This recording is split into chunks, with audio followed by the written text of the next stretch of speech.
Bukod sa ilang mambabatas, ipinababalik din ng Commission on Audit sa ilang pork barrel scam whistleblowers ang nakuha nilang pera mula sa PDAF. Pati ang mga opisyal ng ilang implementing agency na sangkot sa kontrobersya, binigyan din ng notice of disallowance na maaari nilang iapela sa loob ng 6 na buwan. Balita natin ni Ruth Cabal, exclusive.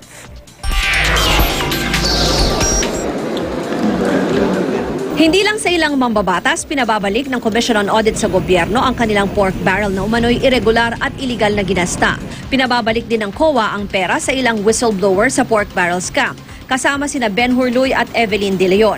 Batay ito sa ilang notices of disallowance nitong Disyembre 2013 na nakuha ng GMA Notes para sa mga PDAF na nirelease mula 2007 hanggang 2008. Bilang mga pinuno ng NGO, pareho raw silang nagsumite ng mga peking dokumento para ipakitang nagamit kunwari ng tama ang PDAF. Kaya mayroon daw silang pananagutan at kailangang ibalik sa gobyerno ang PDAF na inilaan sa kanilang mga NGO. Maging ang DBM noon sa ilalim ni Secretary Rolando Andaya kasama sa inisyuhan ng notice at 2 iba pang opisyal ng DBM. Dahil naman daw ito sa pag-issue ng mga ito ng SARO o Special Allotment Release Order at NCA o Notice of Cash Allocation sa Implementing Agency. Nawala ang required na dokumento katulad ng project profile at endorsement ng Implementing Agency. Ang mga opisyal ng iba't ibang implementing agency na una nang nakasama sa mga kinasuhan sa Ombudsman, binigyan din ng notice of disallowance dahil daw sa pag-aaproba ng release ng PDAF sa mga NGO kahit wala namang batas na sumusuporta dito at hindi pagsunod sa proseso ng pagpili ng mga NGO. Fiscal responsibility, and it's also very clear in the audit code, is the head of the agency.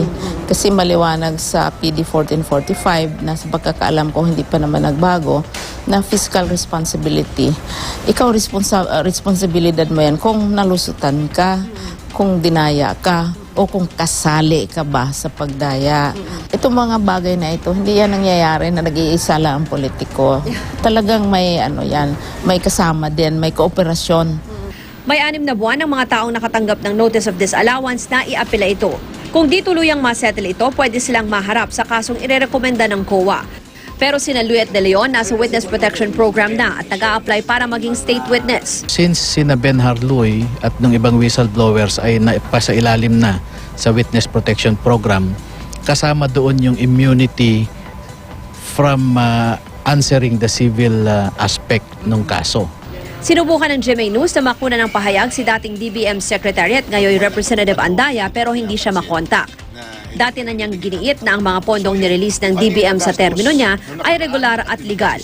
Tinutuntun din ng GMA News sina DBM Undersecretary Mario Relampagos at Budget and Management Bureau Director Carmencita Delantar. Duda naman si Briones na dati na ring naupo sa COA na maibabalik nga sa kaban ng bayan ang bilyon-bilyong pisong PDAF na nailagak sa mga questionableng NGO. It will be a very long drawn-out process. Maski may judgment na, mababa ang record ng restitution. Kasi naaabutan na ng panahon or else naaabutan na wala ng retirement pay, mag-declare ng bankruptcy. Ruth Cabal, GMA News.